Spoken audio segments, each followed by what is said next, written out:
Hey Redditors! Lately, I've been thinking about how greedy and desperate people can be when they have a chance. Calling it a second chance might be a little too much. It might be a thousandth chance or something. Ever since we were children, my parents have liked my older brother over me. He was the ever so mature golden child, and I was the eternally immature black sheep. He brought home all the academic achievements while I was the average kid. Suppose a quiz is going on, and my brother would score 95 while I scored 75. Guess who gets all the attention? My noble brother. I never had a problem with my brother being more studious and intelligent than me. I never had a problem with him bringing in gold medals. I had a problem with being either too invisible or being exposed to negative attention. It's not like I was useless. While he was more logical, I was more creative. He barely scored B plus in art and music, and I scored A grades and A plus grades. But collectively, my brothers scored more in all subjects, so somehow my A grades don't matter. Honestly, I've been exposed to so much criticism at home that I have grown thick skinned now. Living with narcissists under the same roof wasn't easy, especially when my brother wasn't at home. In his absence, I got all the negative attention. If I picked up the wrong spoon, I would not hear the end of it. They were not obsessed with cutlery, it was just an assumption. Eventually, I started studying harder but didn't score anything beyond 85. There was too much pressure on me, and I always failed them. High grades in art and music had zero effect on them because it would be useless if I joined their business. To be a part of their company, I had to be a pro in logistics and finance, which were both my weaknesses. My family was also critical of body image, and thus being curvy exposed me to body shaming by both outsiders and family.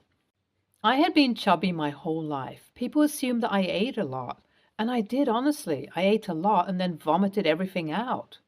I would tire myself out with excessive exercise and then keep eating more street foods and packaged food, and then forced it out of my system. Yes, I had bulimia nervosa. That one time I lost weight, but I still had round hips, which were very unwomanly. I kept on trying, but eventually gave up. The way I was treated at my house affected my romantic life as well. My parents and my brothers patronized me a lot. They never gave me a chance to grow up, and yet they got confused as to how immature I was for my age. I was really underconfident and needed a lot of validation. Plus, all the body shaming eventually made me wear baggy clothes all the time. I remember how I hated looking at my reflection in the full-size mirror. Eventually, I fell for dominating older guys, and I liked it a lot. I had a male classmate who was 5 months younger than me. He took advantage of how insecure I was of my body and tried to convince me into showing off. It was my senior crush, my current husband, who protected me from that creepy classmate of mine and had him arrested. He was surprisingly different from my previous exes. We eventually started dating, and he treated me as an equal rather than a child who was incapable of deciding for her. I felt safe and worthy around him. He also kind of kept his distance from me. I didn't like that at first and thought he was patronizing me just like others, but then he explained to me that he didn't want me to do something that I would deeply regret later. And I'm really glad that I listened to him. Anyways, here I am away from my bio parents for more than 25 years. I got married in 2002 when I was 22 years old, and my husband was 27 years old. Now I have a loving husband and a lovely 17-year-old daughter. She will be turning 18 in a few days. My husband always says that she is a lot like me, creative, stubborn, empathetic, and a whole lot of impulsive. But she is also a genius, mature, and protective girl, just like her father. We have taught our daughter everything we learned the hard way. She rarely had crushes on self-absorbed, arrogant guys and actively avoided them. She even rejected their approach. She is currently dating her classmate, who is almost a year younger than her. He is a great guy, and she often invites him over for dinner. Looking at them reminds me of me and my husband when we were in our second year of dating. It's nice to see my daughter getting everything that I never had. After all, I promised to put an end to this favoritism and generational trauma once and for all. A few days ago, my daughter reported that her grandparents are trying to approach me. My daughter knows what they did to me, and thus she is extremely weary of them approaching her. She said they have been really sweet to her, offering her gifts which she refused. She was skeptical of them, and rightfully so. They have been asking for my address, but she refused. I wanted to drop her to school, but she said she can manage and I trust her. But I don't trust my parents, so I convinced her to let me drop her to school and back for the time being. Although she requested me to let her deal with them, and I did. I trusted her and knew that she would not entertain her grandparents. I watched everything from a hidden spot, and she knows that. Yes, teenagers are impulsive. She sure is, but she is also perceptive and cautious. I know that me and my husband have raised her well. My daughter finally told me that her grandparents have become unbearable and that she can't handle them further, and thus it was my time to intervene. So I invited them to my least favorite venue, more like I don't frequent the place. Now that I have seen them up close, I could see all the signs of old age. Looking into their eyes, I could see desperation and disappointment and flickers of anger. Yes, thanks to all the childhood trauma, I have become a pro in reading body language. You know how awkward it gets to chat with people after years of no contact? It began with small talk with lots of awkward pauses, and eventually they got to the main topic of discussion. So my family, I mean, not my family business, has suffered a huge financial blow because of their golden child. Honestly, the way they described how my brother failed them disgusted me. The way they used to boast about my brother being multi-talented was a stark contrast to how they are discussing my brother. They said, and I quote, "Your good-for-nothing older brother has made a major disaster." The first thing I noticed about this whole conversation was how they were referring to their golden child as "your good-for-nothing older brother," instead of their usual tagline, "my extraordinary child." From what I have gathered from my parents ever since he married his girlfriend, now wife, he has been growing more and more rebellious. Not blaming him because my parents deserve this after practically micromanaging my brother's life. They told me how he married the woman they despise instead of an arranged marriage that would profit their company and initiate a merger. My brother, as the final act of rebellion, made them lose an old and beneficial client and join the rival company. After narrating and possibly exaggerating my brother's impotence and impudence, they started praising me as if I was their golden child. It was all okay and manageable till they brought my daughter into the conversation. They had been trying to exercise their right as grandparents, trying hard to convince me that they have every right to be in my daughter's life.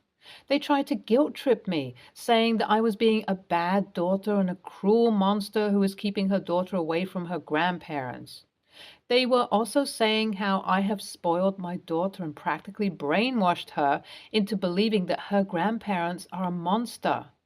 Honestly, I never told her that her grandparents are monsters. I just told them that they were negatively opportunistic.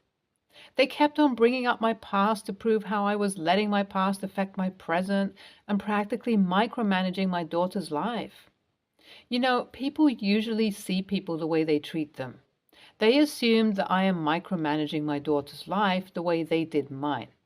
They tried their best. They had no idea that I had become resistant to their charms and antics, so I threatened to sue them and left the cafe. Update 1. Hey everyone, thank you for supporting me. I didn't think I would get this many responses in such a short time. I have guessed it right. My mom and dad are still reaching out and they are trying hard to get access to my daughter, and they are failing miserably. My daughter informed me how she annoyed them, and honestly, I couldn't keep my laughter in. My husband doubled over on the sofa after listening to everything. She said how angry her grandparents were and called her a spoiled brat. They tried their best to guilt trip her, but my daughter is always 2 steps ahead of them. Update 2. Hey guys, I was finally able to get in touch with my brother. It's been a long time since I have talked to him. We had long, hearty conversations, and finally, I told him what happened. He was angry with them. He told me how they kept on controlling him. He also said that his wife practically saved him from them. He advised me to file a restraining order, and I did. Update 3. Hey guys, it's been 2 weeks and the restraining order is now effective. My folks tried their best to keep up their agenda, and I had no choice but to report them based on stalking and harassment. They had a hard time in court and had to pay a heavy price. I don't want them to ruin my daughter's life the way they did mine, and they went way too far with their ambition. I left them, my brother left them, and now I won't let them come near my daughter, and I know my brother will do the same when he has kids of their own. Thank you guys for listening to me, supporting me, and giving me good advice. I will forever be grateful to you. NTA, God forbid anyone has parents like this. How could someone do this to their own children? NTA, they don't deserve to be parents and grandparents. What they did to you was unfair. I hope they learn from their mistakes. I highly doubt that, but I still hope so. Next story. Last year, one of my 40 female partners, 47 male relatives, first got very sick and then died. While he was in the hospital for 7 months, we regularly dropped by to look after his house, fix the garden, and make sure nothing was amiss and such. Now, one of the neighbors is a real consolation prize. As she does not like to garden, she had the garden, front and back, of the property she has rented filled up with rocks. I think it's stupid and ugly, but as long as she's happy, more power to her. In her garden. Said neighbor started pestering my partner and me about things she wanted changed in the relative's garden. Bushes cut off, plants removed, that stuff. She also claimed that the way we were gardening was attracting harmful bugs, which, when I showed them to a friendly biologist, were confirmed to be wood sorrel seeds. Anyway, I talked everything through with her to confirm what needed doing and removed any plants that were threatening to intrude into her garden. Ivy, blackberry, etc. The only thing I did not cut was one hazel branch, as it was in the middle of a dry spell. Cutting them then is bad for the plant, and we were planning to relocate the bush anyway. I explained this to her and asked if she could wait until spring. She said it was fine and let me get back to gardening. The next time I dropped by, someone had cut the branch in question. To be clear, legally, she was allowed to cut anything growing over her property, and the branch was approximately 10 centimeters across the border. I'm just really annoyed she said it was fine to wait and then hacked at the plant the moment we were not looking. But as my partner's family was worried about the relative, I decided to let it slip and kept taking care of the gardens. By now, we have cut and relocated the hazel as promised. There was an empty spot in the middle of the relative's front yard, and I decided to put some mint there. In case you do not know, mint is a very useful plant. Insects like it. You can make it into tea. It smells delicious and keeps mosquitoes away. And it's unstoppable. I know it will spread into the neighbor's yard and mess up her peaceful rock paradise. And it is all but impossible to get rid of. It spreads along underground root tendrils. My father thinks this is hilarious. Obviously, I got my petty qualities from him. My partner, on the other hand, thinks I may have been unnecessarily mean. The family plans to sell the property, so by the time this problem becomes obvious, we will be long gone. I have also ordered a bee-friendly mix to freshen up the grass in the backyard, as she complained the grass was too high growing and we had to rake out most of it. Can't sell a house with a bare dirt backyard, right? So am I the a-hole for planting mint and other bee-friendly plants in our dead relative's garden? Edit. As many people have asked about it, I would like to add that this kind of mint is native to our region and it can be found growing wild at the edges of forests. So it's not an invasive species, just a pitta species. NTA, it's a plant, it's not harmful. If she was allergic to XYZ and you planted XYZ anyway, then you'd be an a-hole. But not for this. Plant what you want if it's within your property. YTA. I know gardeners feel spurned when someone intrudes, but it's just a tree and she was legally allowed to cut it. Her crime is being dishonest about her intentions, but that doesn't warrant you ruining literally everything for both your garden and future residents. But I will say you shouldn't try to make amends and reveal this information. It's a done deal, and you get into more trouble if you try to make up for it. Next story. My friend, who's getting married in a few weeks, sent out invitations with a specific dress code: black tie with black suit for men and floor-length purple or rose gown for women. I don't own any floor-length gowns. I asked the bride if I would be okay to wear a knee-length dress with dressy shoes, but she insisted that I follow the dress code or not attend the wedding at all. A little backstory. She introduced this guy she's been dating to our friend group. She told us they would be getting married in 6 months, and we were happy for her. She specifically told us about the dress code she had in mind, which we all agreed to. But the issue is, she sent us a wedding invite after about a month of this meeting that she's getting married in 2 weeks. Her boyfriend is traveling abroad for a year for work, as they decided to have the wedding before he left. I was in no way prepared for this financially because the dress our friend group suggested was a bit pricey. I only agreed to it initially because 6 months was enough to save up for it. I decided that I didn't want to spend a lot of money that I don't have on a dress I would never wear again, and so I politely declined the invitation. I told my friend that I wished her all the best on her special day, but I couldn't attend due to the dress code. She got angry and accused me of being selfish and unsupportive. She said that I should have made an effort to follow her dress code, as it was important to her to have a certain aesthetic for her wedding, and that she informed me earlier, so she feels I should have made preparations towards it. She then said I could rent one. When I checked the rental price, it wasn't necessarily cheap either. I would need my whole month's pay to rent the dress. I don't understand why not attending is better than attending without the dress code. Now I feel guilty for declining the invitation, and some of our mutual friends have also expressed disappointment in my decision. I understand that weddings are important events and it's important to show support for your friends, but I also feel like it's unreasonable to expect everyone to buy expensive clothes just for one occasion. And in my case, on such short notice, it's 1 week to the wedding and I feel terrible. Can I make it right? AITA for refusing to attend my friend's wedding due to the dress code? Edit. I guess I didn't specify. A lot of the links you guys sent are simple dresses. She wants something like a ball gown. It is sophisticated. She apparently saw it in a cartoon or something where all princesses wore it. She is not expecting a lot of people at her wedding. She initially planned about 60 people. I'll check if I can find cheaper ways. I'm a student. I'm given an allowance at the end of the month by my school. After payment of rent and bills, I have just a little over 300 euros to spend.